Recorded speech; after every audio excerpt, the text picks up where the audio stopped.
अपना युद्धपोत खोकर रूस बौखलाया हुआ है। पुतिन तमतमाए हुए हैं कि आखिर ऐसा कैसे हो सकता है। कैसे काला सागर के शहंशाह मॉस्को को इस तरह से तबाह किया जा सकता है। रूस पचा नहीं पा रहा है कि यूक्रेन ने नेपच्यून मिसाइल दागकर उसके विशाल और शक्तिशाली युद्धपोत को डुबो दिया। अमेरिका ने इसे बड़ा नुकसान बताकर रूस के पारा को और आसमान पर पहुंचा।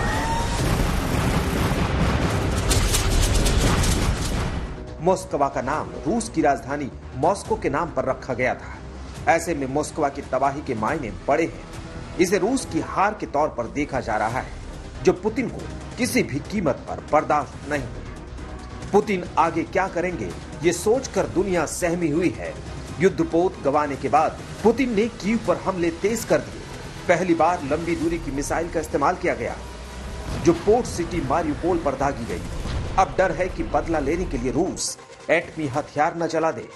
अगर ऐसा हुआ तो विश्व युद्ध का शंखनाद होगा। रूस की तरफ से जो मिसाइल हमले हैं वो न केवल मिलिट्री फैसिलिटीज पर हो रहे हैं, जैसे मिसाइल बनने वाली फैक्ट्री हो या फिर जहां पर T-80 टैंक बनते हैं उन टैंक्स की फैक्ट्रीज पर हमला हो रहा है, बल्कि जहां पर ईंधन रखा हुआ है, जिन रास्तों से ईंधन आता है उस पर लगातार हमले हो रहे हैं। रूस की मंशा साफ है कि यूक्रेन बहुत ज्यादा समय तक युद्ध करने में सक्षम न रहे। खतरा तो अब लगातार बढ़ता जा रहा है। परमाणु युद्ध की ओर भी अब यह खतरा बढ़ रहा है। अमेरिकी खुफिया एजेंसी CIA ने रूसी बौखलाहट और हताशा को एटमी जंग से जोड़कर देखा है। CIA चीफ बर्न्स ने तो यहां तक कह दिया है कि रूस एटमी जंग छेड़ सकता है। यूक्रेन के राष्ट्रपति ज़ेलेंस्की को भी यही डर सता रहा है। उन्होंने दावा किया है कि एटमी युद्ध को लेकर रूसी जनरलों में चर्चा हो चुकी है। अब बस ट्रिगर दबाने की देरी है। दुनिया इसके लिए तैयार रहे। अमेरिका और यूक्रेन का डर यूं ही नहीं है। पुतिन की बौखलाहट और गुस्सा तो दिख ही रही है। जनरलों को गिरफ्तार किए जा रहे हैं।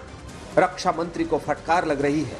अब तो पुतिन ने यूक्रेन का ऑपरेशन अपने खासम खास और विश्वास पात्र जनरल अलेक्जेंडर को सौंपी है, जो जीत हासिल करने के लिए किसी भी हद तक जा सकता है।